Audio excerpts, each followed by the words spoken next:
ओम शांति। आज प्यारे मीठे भगवान की मीठी मुरली मंथन की डेट है 6 अगस्त 2021। तो मीठे मीठे बाबा ने आज भी हमें बहुत बड़ी बड़ी और परफेक्ट समझाने दी है। बाबा ने बोला कि रोज अपने आप को पूछो कि मैं आत्मा कितना शुद्ध बनी हूँ। जितना शुद्ध रहेंगे उतना खुशी रहेगी। हीरे जैसा बनने का श्रेष्ठ पुरुषार्थ क्या है, बाबा ने इस पर भी बहुत अच्छी तरीके पॉइंट वाइज समझाया है। फिर बाबा ने गीत पे बोला, मुखड़ा देख ले प्राणी दिल दर्पण में। अपने आप को, बाबा ने बोला ना, अपने आप को देखो, अपनी चेकिंग करो। तो हमें अपने को देखना। और आईना क्या होता है? हमारा चरित्र दिखाता है ना? चित्र दिखाता है कि हम कैसे हैं, क्या है हमारे अंदर। उसको देखें और अपने आप को साफ करें। फिर बाबा ने बोला कि तुम्हें अब फिक्र से फारिग होना है। हर फिक्र से तुम्हारी मतलब तुम छूटोगे। रावण तुम्हें हिला नहीं सकता, तुम्हारी आत्मा कहती है। फिर बाबा ने मैं आशीर्वाद दिया, बच्चे जीते रहो। जितना जिएंगे उतना बाबा की याद में उच्च पद पाएंगे। अभी तुम्हारी कमाई चल रही है। हाँ। फिर बाबा ने बोला कि तुम समझते हो कि हम 16 कला संपूर्ण थे, फिर हमें वैसा बनना है तो कैसे बनेंगे? बाबा समान निरहंकारी बनना है। अंदर में कोई भी भूत नहीं रहने देना है, कोई भी कमी कमजोरी नहीं रहने देना है। कैसे नहीं रहने देंगे, क्या क्या करेंगे, इस पर बाबा ने लाइट दिखाई है। ये बाबा कह रहे हैं कि सहन शक्ति की विशेषता द्वारा दूसरों के संस्कारों को परिवर्तन करने वाले दृढ़ संकल्पधारी बनना है। दृढ़ संकल्प हम किस रीति से करेंगे? जो सहन शक्ति को धारण करेंगे और दूसरों के संस्कारों को परिवर्तन करेंगे। और संगम पर सहन कर लेना, झुक जाना, यही सबसे बड़ी महानता है। चलिए बाबा की वाणी हम पूरी डिटेल से सुनते हैं। बाबा ने कहा, मीठे बच्चे रोज अपने आप से पूछो कि मैं आत्मा कितना शुद्ध बना हूँ। जितना शुद्ध बनेंगे उतनी खुशी रहेगी, सेवा करने का उमंग आएगा। और शुद्ध जब बनेंगे, कैसे बनेंगे? जब हम ईश्वर से संपर्क स्थापन करेंगे, संबंध बनाएंगे, है ना? देखो, संपर्क करना तो इजी है, किसी को जानना, नाम सुना है, लेकिन संबंध बना लेना, रिश्तों में जोड़ देना, प्राप्ति तभी होगी ना। तो ईश्वर का सिर्फ हम भक्ति में द्वापर से क्या करते हैं, सिर्फ ईश्वर का नाम जानते थे कि परमात्मा है, शिव है, भोले बाबा है, लेकिन उनके साथ हमारा संबंध क्या है, कैसे वो हमारे संबंधी बनते हैं, यह नहीं पता था। तो अब स्वयं भगवान आ गए हैं और हमें आत्मा परमात्मा के संबंध को बता रहे हैं, तो हम संबंधी हो गए ना। कितनी बड़ी बात है। और जब भगवान ही हमारे संबंधी हैं तो फिर हमारी खुशी का तो कोई ठिकाना ही नहीं रहेगा और सेवा में भी उमंग उत्साह आएगा। अपने आप की चेकिंग करते रहो। प्रश्न है, हीरे जैसा बनने का श्रेष्ठ पुरुषार्थ क्या है? क्या है हीरे जैसा बनने का श्रेष्ठ पुरुषार्थ? बाबा कह रहे हैं, देही अभिमानी बनो। देही अर्थात आत्मा, आत्म अभिमानी बनो। अपने आप को आत्मा समझो, शरीर नहीं। शरीर में जरा भी मोह न रहे। कल की कहानी याद है मोहजीत राजा की? तो यही श्रेष्ठ पुरुषार्थ हीरे जैसा बना देगा। मोहजीत हम देखो, जैसे हमारे बच्चे हैं, कुछ गलती की, कोई चलो कोई कप फूट गया, और हम बिना जाने कैसे फूटा क्या है, पूरा गुस्सा कर दी, बहुत डांट दी। अरे वो बच्चा तो पहले ही उसे टूट गया है, तो वो तो मतलब दर्द में है। हाँ, अब जैसे कोई गिर गया, उसको चोट लगी, हम उसको वहीं पे मार रहे हैं, तो उसको तो और दर्द होगा ना। तो जो पहले से ही जो गिल्ट में है, उसको और डांट देना नहीं। उस वक्त उसे, अरे कोई बात नहीं, फुटता है, ये सब फुटने की चीज़ है, अच्छे से उससे बात करो। और उसके बाद जब वो खुश हो जाए, समझ जाए, उस बात से ऊपर उठ जाए, तब अपनी बात धीरे से समझाओ कि बेटा, लेकिन थोड़ा सा ध्यान से रखो ना। हाँ, तो उतनी अच्छी बात नहीं ना चीज़ें बर्बाद करना। तो देखना वो फिर आगे कभी नहीं उससे टूटेगी कोई चीज़, क्योंकि वो अच्छी रीति समझ गया। इसे कहते हैं स्नेह। मोह होगा ना तो हम उसी वक्त बहुत डांट देंगे, तुम तो किसी लायक नहीं हो, ये नहीं हो, फलाना हो। नहीं, ये नहीं। अब बच्चा कोई पढ़ने में कमज़ोर है तो उसके साथ स्नेह रखो, मोह नहीं। मोह होगा ना तो हम उसके रिजल्ट से बहुत ज़्यादा चिंतित हो जाएंगे, एकदम परेशान हो जाएंगे। और हमारे परेशानी, हमारे, हम कुछ नहीं कह रहे, लेकिन हमारे वाइब्रेशन, हमारा अंदर का दर्द, वो गिल्ट उस बच्चे तक पहुंच रहा है, तो वो भी हर्ट की फीलिंग में है। ये समझ में हमको नहीं था कि हम कहाँ कुछ बोल रहे हैं, लेकिन हम जो सोच रहे हैं वो थॉट उसकी आत्मा तक पहुंच रही है। उससे अपने आप को बचाना है, अपनी अवस्था सतो प्रधान बनानी है, देह अभिमान में नहीं आना है, मोह जीत बनना है। अगर देह अभिमान है तो समझो कि कच्ची अवस्था है, बाबा से दूर हैं। अब बाबा तो जानते हैं कि वो तो सबको देख रहे हैं ना कि मेरा बच्चा कहाँ कहाँ किस किस बातों में फंसा हुआ है। और भगवान आत्माएं भेजते हैं, पोस्ट भेजते हैं, चिट्ठी लिखते हैं। सच बात है ना, बच्चों का अनुभव है ना कि मुरली में हमारे प्रश्नों के जवाब आ जाते हैं। तो बाबा तो सबको देख रहे हैं ना। तो बस भगवान पे भरोसा, और भगवान किसी को भी निमित्त बनाकर आपके पास भेज देते हैं, है ना, निश्चय है ना सबको। तो बस थैंक यू बाबा, ये सब उन्हीं के कमाल है, जादू की छड़ी वही घुमाते हैं। और फिर बाबा ने बोला तुम्हें शरीर की बहुत संभाल करनी है, क्योंकि शरीर में रहते कर्मातीत अवस्था को पाना है। कई आत्मा शरीर से दुखी हैं, रोग शोक से ग्रस्त हैं, उनके लिए बाबा बता रहे, रास्ता दे रहे कि अपने शरीर को संभालो। और कहते भी है ना कि ये शरीर ही है जो अंतिम समय तक भी हमारा साथ देगा, और कोई नहीं देगा। हो सकता है लास्ट समय न बच्चे हो पास में, न कोई हो पास में, और हमारा शरीर छूट गया। होता है ना, बहुत को अनुभव है ना कि लास्ट हम तो उनसे मिल ही नहीं पाए, हम तो बाहर थे। लेकिन कौन था हमारे साथ, हम किससे मिलकर गए, तो अपने शरीर से। तो शरीर की बहुत बहुत संभाल करनी है। आई बात समझ में। गीत है, मुखड़ा देख ले प्राणी दिल दर्पण में। तो मन पर बहुत सुंदर गीत है कि हमारा मन ही दर्पण है। तोरा मन दर्पण कहलाए, तोरा मन दर्पण कहलाए। भले बुरे सारे कर्मों को देखे और दिखाए, तेरा मन दर्पण कहलाए। मन ही देवता मन ही ईश्वर, मन से बड़ा न को। मन उजियारा जब जब फैले, जग उजियारा हो। इस उजड़े दर्पण पर प्राणी धूल न जमने पाए, तेरा मन दर्पण कहलाए। ओम शांति। कितना प्यारा मीठा गीत है ना कि हमारा मन ही हमारा दर्पण है। इस उजले दर्पण में चिंता की, तकलीफ की, रोग शोक की, इधर उधर की बातों की, अतीत की, भविष्य की परेशानियों की धूल को नहीं जमने देना है, वर्तमान में रहना है। बाबा बच्चों को समझाते हैं कि जिसके योग बल से पाप करते हैं उनके खुशी का पारा चढ़ा रहता है। अपनी अवस्था को आप ही बच्चे समझ सकते हैं। अवस्था अच्छी होती है तो सर्विस का शौक लगा रहता है। जितना जितना शुद्ध होते जाएंगे उतना औरों को भी शुद्ध बनाएंगे। सच बात है, सर्विस सेवा कोई आम बात नहीं है। ज्ञान योग धारणा सेवा, ज्ञान आ गया अंदर समझ में, फिर योग कर लिए, योग से हमें शक्ति मिली, शक्ति मिली तो हम धारणा करने लगे, पॉइंट्स को अपने जीवन में उतारने लगे। और जब ये तीनों चीज हो गए तो सेवा ऑटोमेटिक होगा। इसीलिए कहाँ से शुरुआत करनी है, ज्ञान से। ज्ञान से रोज कनेक्ट रहना है, मिस नहीं करना, क्योंकि हम बच्चे नहीं देख पाएंगे किसी को, लेकिन देखने वाला देख रहा है। उसकी सीसीटीवी पर हमारी फुटेज निरंतर चल रही है।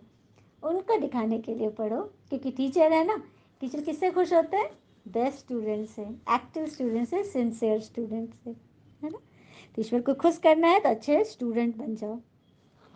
और सर्विस का शौक भी होगा, अपने आप सर्विस होंगी। जितनों को शुद्ध करेंगे, औरों को बताएंगे तो उमंग भी आएगा, है ना। कि बाबा ने कहा हठ योगी ऋषि तत्व को भगवान मानते हैं और राज योगी ऋषि भगवान को पिता मानते हैं। कितनी बड़ी बात है, एकदम कंट्रास्ट है ना। मतलब दुनिया के जो हठ योगी ऋषि हैं, जो हठ से योग करके घर बार छोड़ के एक टांग पे खड़े होके उल्टा लटक के कंद मूल खा के किसको किससे योग लगा रहे? तत्व से।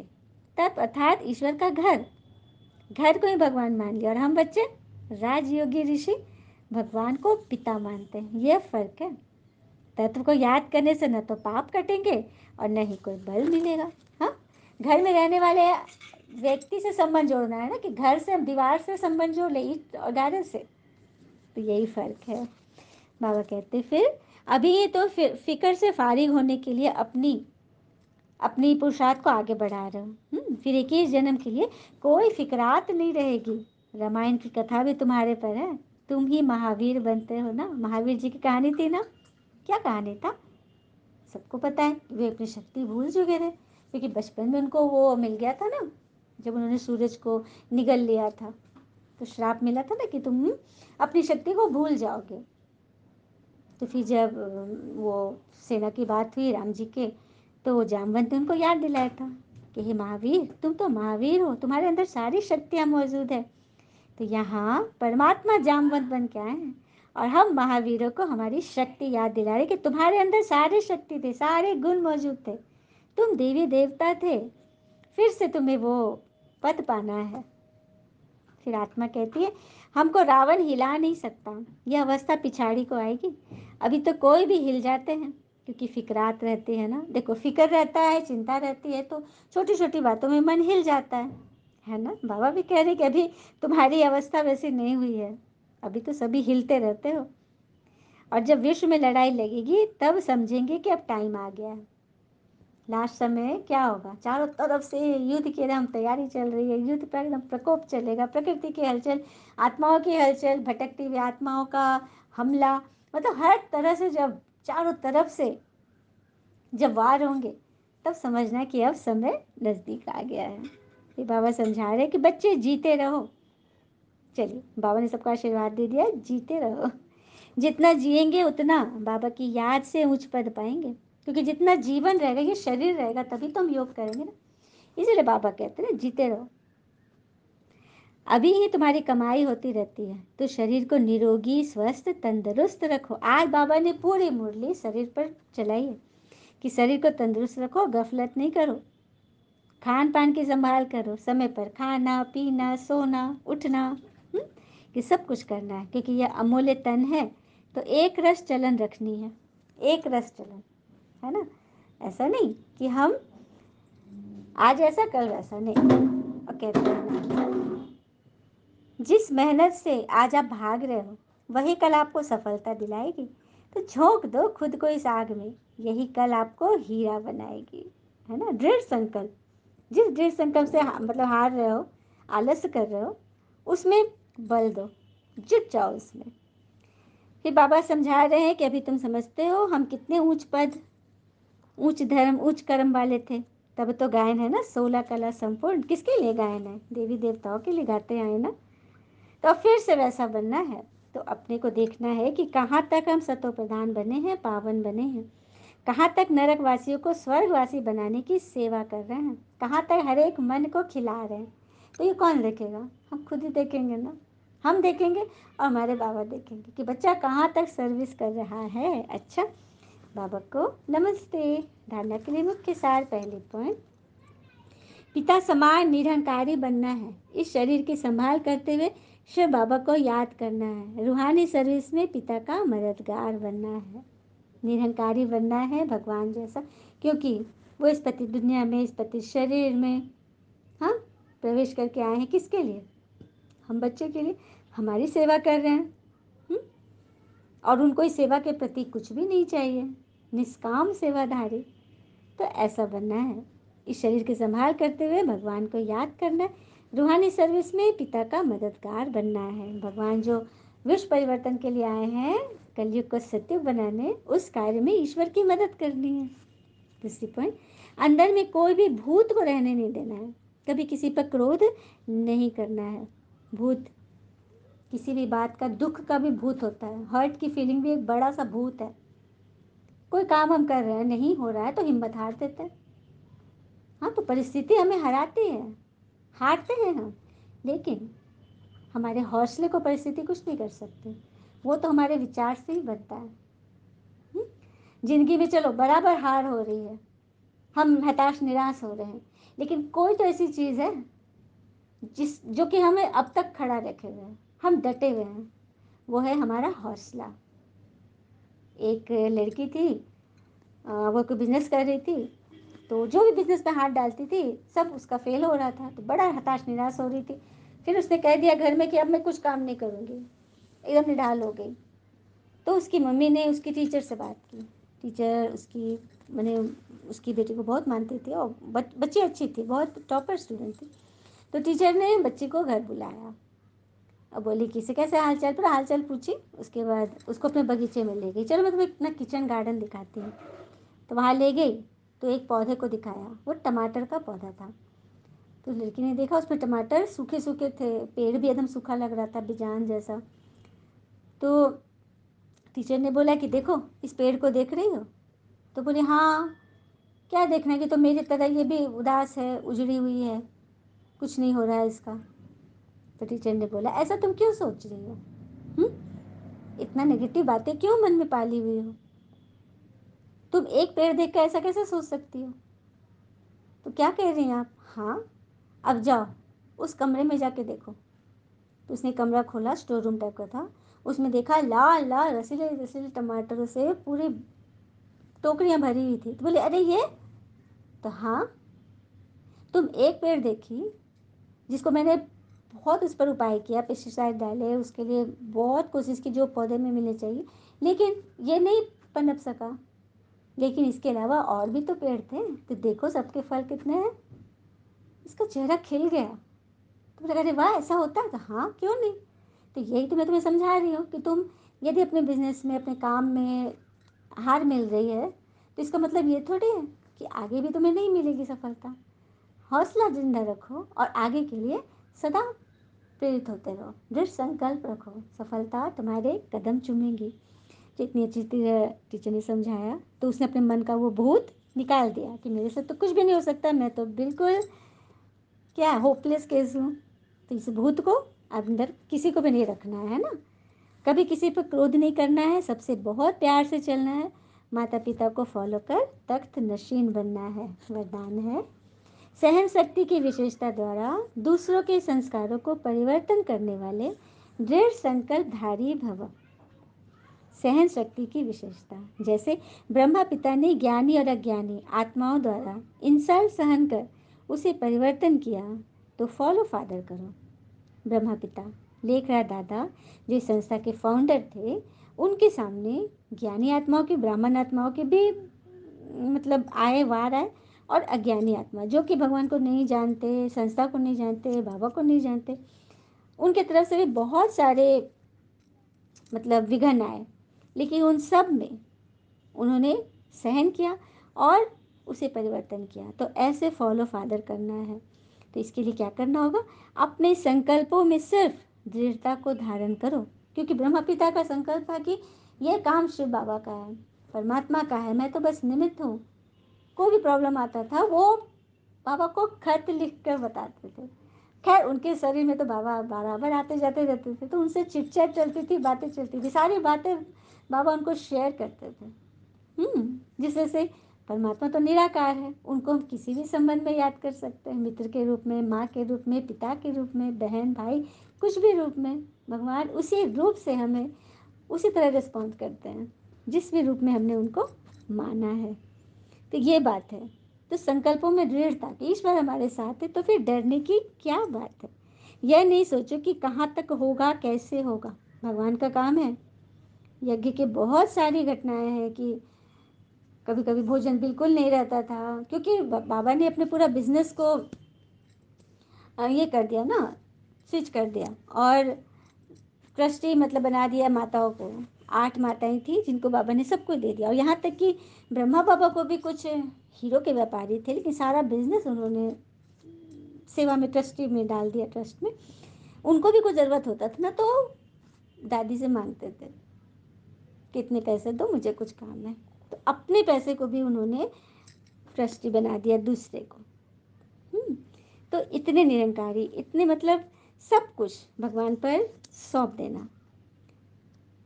तो कोई अगर आपके लिए भी कोई कुछ बोलता है, कुछ व्यर्थ बातें हो रही, तो आप चुप रहो, सहन कर लो, तो वो भी बदल जाएगा। सिर्फ दिल शिकस्त मत बनो, दिल से हार मत खाओ। भगवान हर कदम किसी न किसी के द्वारा आपको समझा रहे हैं, राह दिखा रहे हैं, उसे पहचानो। स्लोगन, संगम पर सहन कर लेना, झुक जाना, यही सबसे बड़ी महसूसता है। संगम पर सहन कर, क्योंकि संगम है किसका संगम? जहाँ आत्मा और परमात्मा का संगम हो रहा है। उस युग में यदि आप कुछ सह रहे हो तो ईश्वर के लिए, ईश्वर के श्रीमत का मान देने के लिए।